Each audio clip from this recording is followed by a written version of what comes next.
Salam sang debaters, berani bertanya, berani ditanya. Jangan kerja kau hanya bertanya terus. Kawan-kawan, selamat malam, selamat berjumpa dalam acara Sang Debaters. Ya, malam hari ini saya hadir jam 9.10 ya. Memang sekarang saya cepat-cepat hadir kawan, biar bisa 1 jam lewat. Setelah itu saya jam 9 kalau bisa udah tidur. Ya, kejadian. Tes. Bah, suara nggak ada. Apa kejadian? Semua sudah. Baru ada suara. Kok aneh ya? Oke, ya. Kawan-kawan suaranya sudah ada ternyata ya. Saya lagi berpikir bagaimana suara saya kalau bertiktok itu bagus. Saya sudah pakai ini enggak bagus juga, apalagi cara ya. Jadi saya pingin cari cara lah. Karena kalau suara bagus kan orang enak mendengar ya. Dan ya TikTok itu memang saya sering di-ban karena saya kadang kalau berdebat berapi-api ya. Tujuannya kenapa berapi-api? Biar banyak orang menonton siaran itu, biarlah dulu berapi-api, setelah itu nanti kita sambil menghajar pelan-pelan ya. Sebenarnya sudah berhasil. Setiap saya live TikTok, penonton sudah naik ya 500, 600, pernah 800, pernah 1000. Tapi karena setiap hari di-ban 3 kali sehari, maka TikTok saya kadang dilupa-lupakan orang. Untuk itu kawan saya punya 2 TikTok. Nah ini. Ini satu TikTok saya lagi udah saya buat. Saya ganti namanya sama-sama Sang Debaters ya. Yang satu Sang Debater pakai S2, yang satu Sang Debater S-nya 1 ini. Jadi yang S-nya 1 ini lebih murah daripada yang S-nya 2 kawan. Dia kena charge ya. Ini. Sang Debaters S-nya 2, pengikutnya masih 229. Ya bantu kalian kawan biar cepat sampai 1000 biar bisa saya open cam. Kalau nggak open cam nggak enak dan saya nggak bisa live. Kalau masih 229 kita nggak bisa live ya. Jadi kalau ini kita sudah bisa live ya. Nah yang di atas ini selalu kena ban. Jadi bagaimana caranya saya baru tahu dari kawan-kawan itu. Satu dibuat sebagai admin, satu dibuat sebagai host gitu ya. Ya gitulah ya. Satu host, satu peserta aja gitu.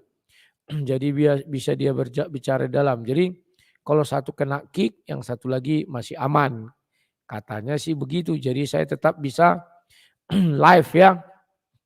Dan orang masuk di sana. Oke. Maka saya harus membuat satu lagi account. Jadi kalau satu mati kan satu host. Satu lagi itu menunggu ini selesai bisa hidup. Tapi itulah yang paling saya benci ganti-ganti account. Maunya satu aja. Udah selesai ya. Kadang bikin sakit kepala ganti-ganti nih ya kawan-kawannya. Ya. Nah, kawan-kawan sebelum saya memulai, saya membuat laporan dulu perkembangan pembangunan GBI Kairos. Ya. Inilah perkembangan hari ini bahwa kami sudah lanjut pembangunannya. Besok hari Kamis selesai semua atap ini karena tukangnya satu pulang kampung jadi tinggal satu ya. Nah, karena tinggal satu helper 3 besok baru selesai ini semua. Jadi sudah bisa kami mencor ya kawan-kawan ya. Nah inilah dia saya putarkan dulu. Hari Jumat udah bisa mencor. Masih pembangunan GBI Kairos ya.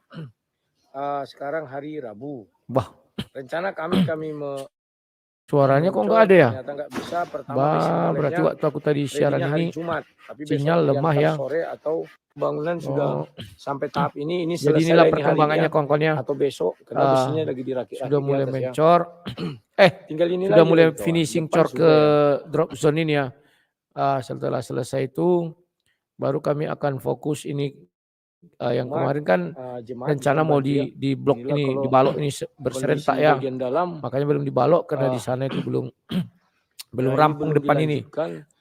Biar sekali jalan, nanti yang depan ini ditambah bata 1 meter lagi ya ini. Karena kan yang di bawah lebih rendah daripada yang belakangnya. Sudah dicor sana ya. Tapi ini udah bisa besok dibata sampai sini. Nah, kawan-kawan, itulah dulu laporan dari pembangunan GBI Kairos. Saya mohon maaf kalau misalnya ada keterlambatan pelaporan. Ya. Kalau donasi yang masuk hari ini masih tetap 500 ya kawan-kawannya, dari pagi sampai malam masih segitu. Jadi kawan-kawan bantu klien saya agar bisa mensukseskan pembangunan GBI Kairos. Karena itu nanti di situ saya tancapkan nama channel kita ini Sang Debater dan subscriber-nya. Karena tidak bisa disebut satu persatu ya gitu aja namanya. Dan saya akan taruh itu di dalam. Kenapa? Biar ada memori bagi orang-orang yang datang ke situ. Ya. Jadi itu sudah perjanjian kami, tidak boleh dibuang, tidak boleh dihilangkan, tidak boleh dihapus. Ya. Karena saya hanya minta 2 ornamen saja, nggak bisa dihilangkan.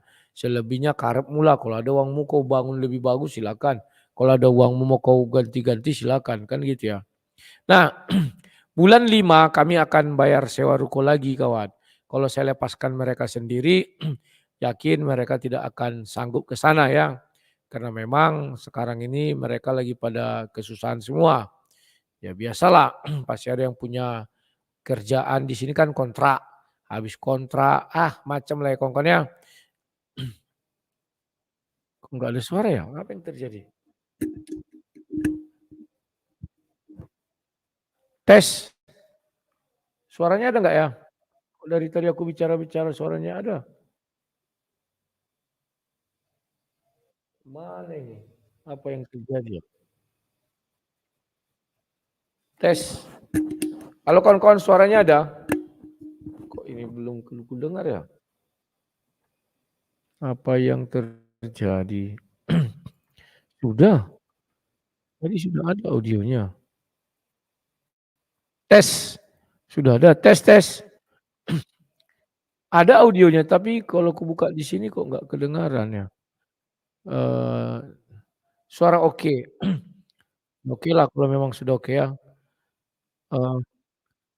Di studionya, YouTube studionya kalau aku buka nggak ada suara. Oke, kita lanjutkan ya kawan-kawan ya. Kalau tadi saya berdebat dengan Sinandar, dia bilang saya lari, dia hutang kuping satu. Saya nggak akan pernah lari. Saya orangnya perkasa dan tidak pernah takut. Ya, saya sudah katakan, buktikan bahwa Matius itu adalah uh, Injil yang dibawa Nabi Isa. Sampai kiamat dia tidak akan bisa menunjukkan bahwa Matius itu adalah Injil yang dibawa Nabi Isa ya. Ya, itulah suara sip ya yang bisa saya jelaskan. Jadi dia menggiring opini, saya lari pandak kan saya kena kick ya. Gara-gara saya ambil pisau yang besar tadi kawan. Biar langsung saya bilang. Saya kadang sama mereka ini harus serius kawan. Biar mereka ini tidak asal ngomong. Lihat wajah Sinandar waktu saya bilang kan, bisa nggak kamu buktikan? Dia di situ sudah mulai ketakutan, memang nggak bisa dia buktikan bahwa dia penipu. Dan dia yang membilang pertama kali ayat 44 kan ditambahi nih katanya. Mana mungkin dari tempat kitab yang ditambahi terlahirlah nubuatan Nabi mereka. Kan lawak-lawak kawan ya. Kenapa mereka tidak pede menunggu ibaratnya biarlah dari kitab mereka sendiri nubuatan itu. Sampai hari ini saya tahu apa penyebabnya kok. Suara udah bagus belum nih? Kok nggak ada suaranya? Nah ini. Nggak keluar suaranya. Kawan-kawan tolong di respon suaranya. Tes, tunggu ya.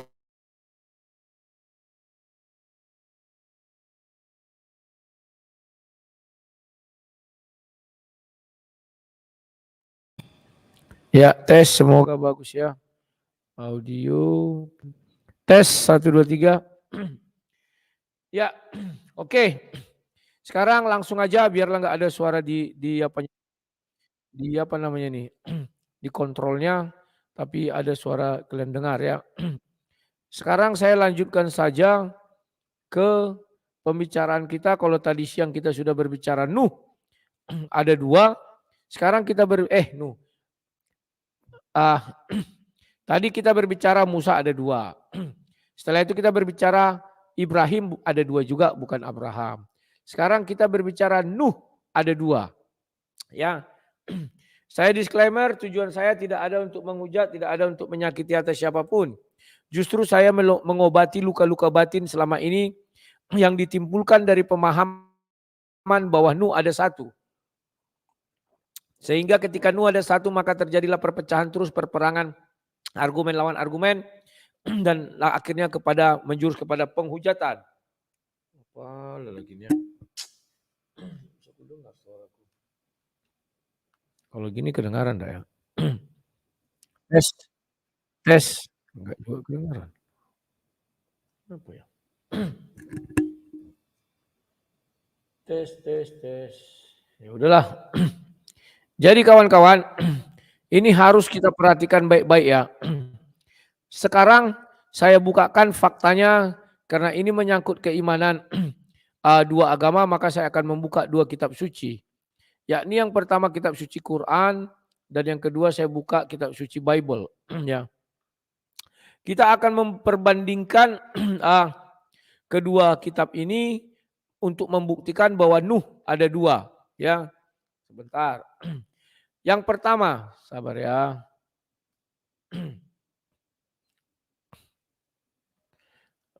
Sebentar. Mana ini Qurannya? Ini sorry belum terbuka. Kok belum terbuka ya? Ya. Kisah Nuh ini banyak di Hud. Ya, Hud 1 dulu kita buka. Ya. Baru kita buka Hud. Ya. Kisah Nuh ini sebenarnya banyak di di Hud. Ya, coba saya buka dulu. Sebentar, apa yang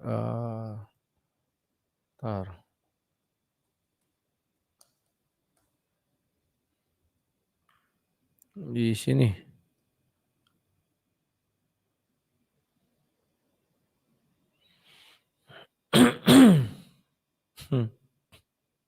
Surah 2 juga banyak yang saya ngambilnya yang mana nih ya?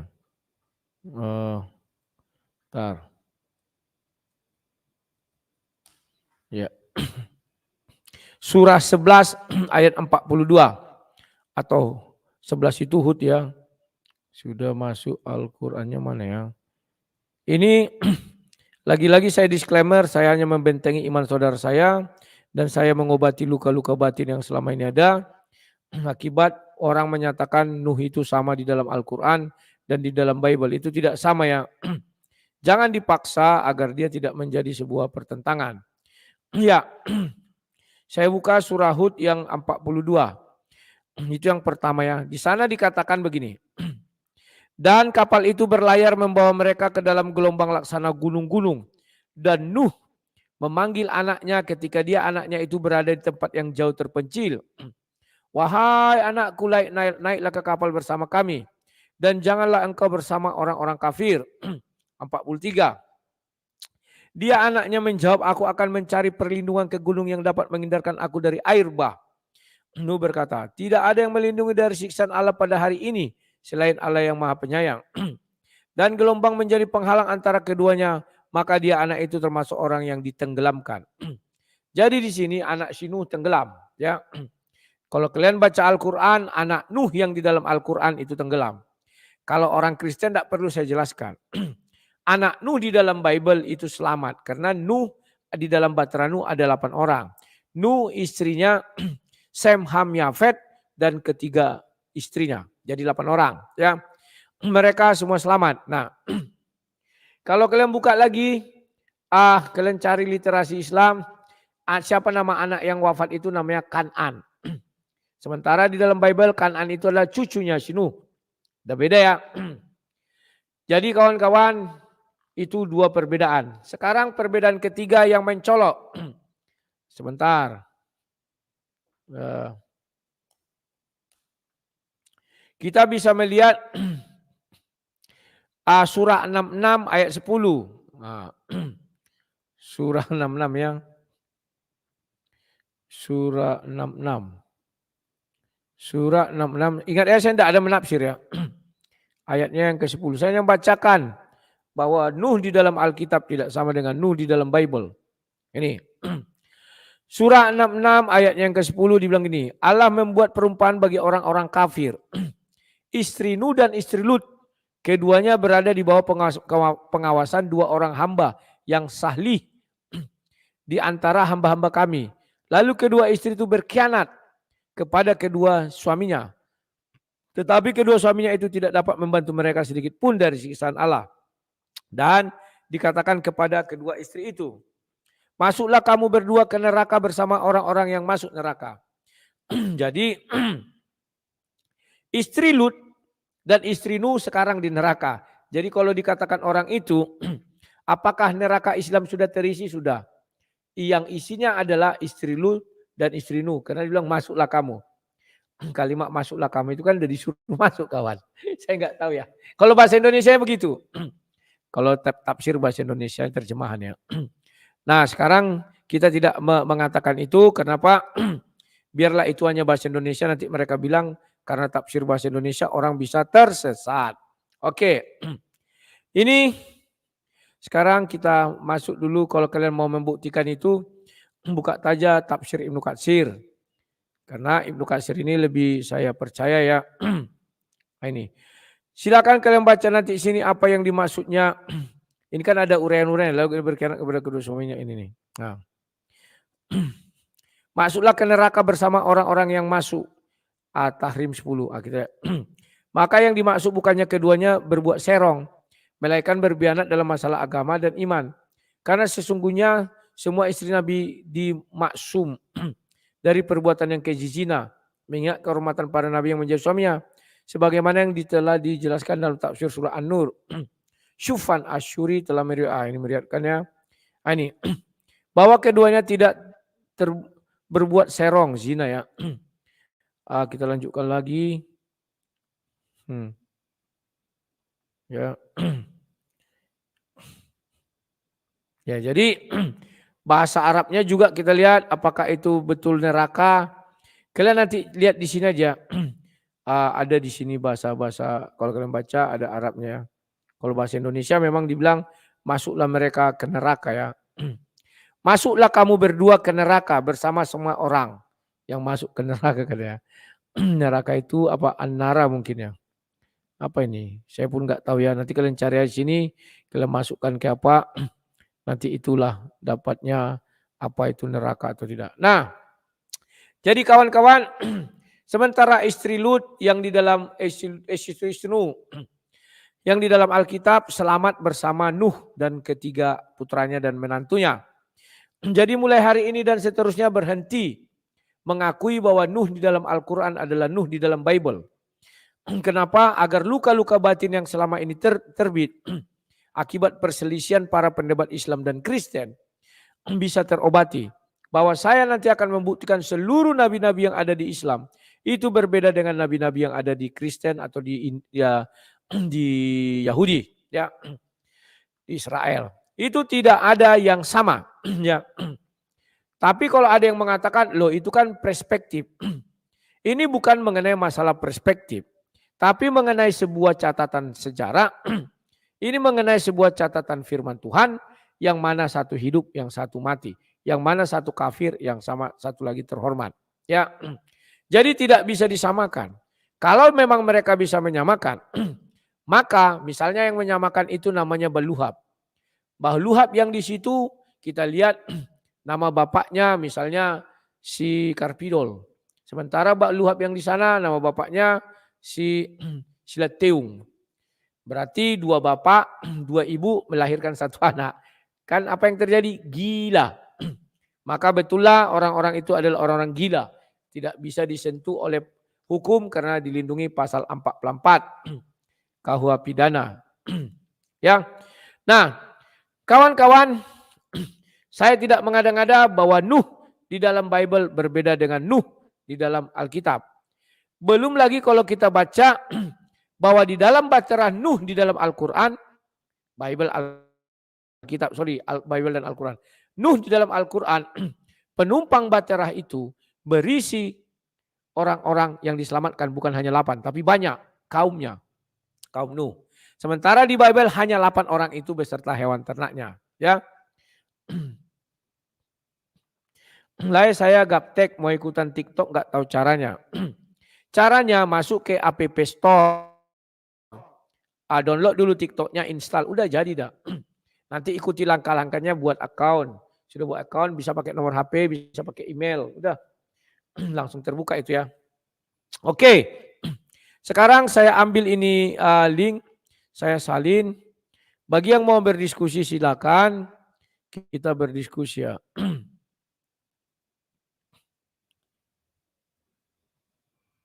Ini ya. Oke, sudah. Silakan bagi yang mau berdiskusi itu sudah saya pin. Kita akan melihat sejauh mana pengetahuan kalian nanti. Apakah kalian menerima Nuh ada 2? Orang Kristen harus menerima. Jangan kita mau sama dengan orang-orang Muslim. Karena kalau kita percaya Nuh itu istrinya tidak selamat, artinya kita tidak percaya lagi dengan Bible. Kalau kita percaya anaknya Nuh juga tidak selamat satu orang, artinya kita juga tidak percaya kepada Bible. Ya. Maka dari itu biarkanlah 2 Nuh agar kita bisa masing-masing saling menghargai. Islam dengan Nuh yang istrinya wafat dan anaknya wafat. Kristen dengan Nuh yang istri dan anaknya selamat semua. Ya. Dan juga begitu di Islam, di Quran maksud saya, orang itu mengimani Nuh yang tidak diketahui siapa-siapa saja nama anak-anaknya. Tapi orang yang di dalam Kristen mengetahui siapa nama anak-anaknya. Kalaupun ada di situ paling 1-2 ya. Ya, lantas dari mana mereka bisa membuat silsilah? Yang mengintip Bible lah. Gak ada cerita mengintip Bible terus dibuat namanya dirubah kayak Arab-Araban. Kalau namun berharap dari Quran tidak ada. Ya. Jadi biarkan berbeda, biar kita saling menghormati, tidak ribut. Ya, nah, kawan-kawan di antara kalian kalau ada yang tidak setuju silakan naik kita diskusi. Tapi kalau kalian setuju ya sudah, bahwa kita harus sikapi Nuh ada 2, orang Kristen tidak bisa beriman kepada Nuh yang ada di dalam Al-Quran. Titik. Kenapa tidak bisa? Karena kita mengimani Nuh itu selamat beserta anak dan istrinya. Dan tidak ada yang menjadi kafir ya. Dan kita tahu siapa nama anak-anaknya, Sem, Ham, Yafet. Sementara Quran saya nggak tahu. Saya belum baca. Tapi kalau kalian cari literasi Islam ada tulisan nama anaknya yaitu Sem, Ham, Yafet dan Kan'an. Kita nggak tahu itu dari mana asalnya. Karena Allah SWT tidak ada berfirman. Atau yang menulis itu hidup di zamannya Nuh. Saya nggak tahu kawan. Wallahu alam. Kalau mereka selalu menjawab wallahu alam, maka kita berhenti berdiskusi. Karena nggak bisa lagi kita menjangkau pikiran Tuhan kawan. Hanya Tuhan yang tahu kan ya. Bagaimana kau mau menjangkau pikiran Tuhan? Makanya aku bilang, kalau di dalam saya berdiskusi 3 kalimat ini keluar, suka-suka Tuhan. Bagaimana kalau udah suka-suka Tuhan mau kau lawan? Yang kedua, wallahu alam, hanya Tuhan yang tahu. Bagaimana kau mau mengetahui kepala Tuhan? Tidak bisa kan? Ya kalau dia bilang hanya Tuhan yang tahu. Jangankan hanya Tuhan, kau aja bilang hanya aku yang tahu kan ya. Bagaimana kita memaksa dia agar dia memberitahu? Baru yang ketiga goib. Bagaimana kita bisa menembus alam goib? Kan tidak bisa. Maka dari itu kalau saya berdiskusi langsung saya stop. Karena tidak ada gunanya saya berdiskusi dengan alam goib. Ya kawan-kawan ya. Oke. Saya tambahkan sedikit hal baru yang akan menjadi buah pikiran kalian. Bahwa Tuhan mengangkat Musa menjadi Allah bagi Fir'aun. Di Keluaran 7 ayat 1. Maka Musa menciptakan ular. Itu yang pertama kali ciptaan Musa. Ya. Musa lebih dahulu menciptakan ular. Ya. Kalian tahu Tuhan tidak pernah menciptakan kejahatan iblis, tetapi iblis itu digelari adalah si ular tua. Dialah yang pertama sekali berdosa. Ya. Keluaran 7, saya ambil ini ayat 1. Berfirmanlah Tuhan kepada Musa, lihat aku mengangkat engkau sebagai Allah bagi Fir'aun dan Harun. Aku mengangkat engkau sebagai Allah bagi Fir'aun dan Harun abangmu akan menjadi nabimu. Udah, baru kalian bacalah di sini. Apakah benar Musa ini bisa mencipta? Bisa kawan. Ya. Tapi dinamakanlah itu mujizat. Padahal dia mencipta. Dia merubah bentuk dari tongkat menjadi ular. Ya. Ambillah tongkatmu dan lemparkanlah itu di depan Fir'aun, maka tongkatmu itu akan menjadi ular. Ya. Maka Musa pergi, itulah pertama sekali yang dilakukan oleh Musa, merubah tongkat menjadi menjadi ular. Kemudian Fir'aun memanggil orang-orang berilmu dan ahli sihir. Dan mereka pun ahli sihir itu membuat yang demikian juga dengan ilmu mereka, mantra mereka. Ya, nah ini. Musa dan Harun pergi menghadap Firaun, lalu mereka berbuat seperti yang diperintahkan Tuhan. Harun melemparkan tongkatnya di hadapan Fir'aun dan para pegawai, maka tongkat itu menjadi ular. Ya, ular. Masing-masing mereka melemparkan tongkatnya, tongkat itu menjadi ular. Tetapi tongkat Harun menelan tongkat-tongkat mereka. Jadi ingat, Allah memberi kuasa kepada Musa karena dia adalah nabinya. Tetapi di hadapan Firaun, Musa lah yang memberi kuasa kepada Harun. Sehingga Harun bisa melakukan seperti apa yang dilakukan Tuhan terhadap Musa. Ya, kan ini Tuhan melakukan kepada Musa nih. Ya. Kau lemparkan tongkatmu, dilemparnya jadi ular. Itulah buat nanti katanya. Nah, dibilangnya sama Harun. Ya, lemparkan juga ya.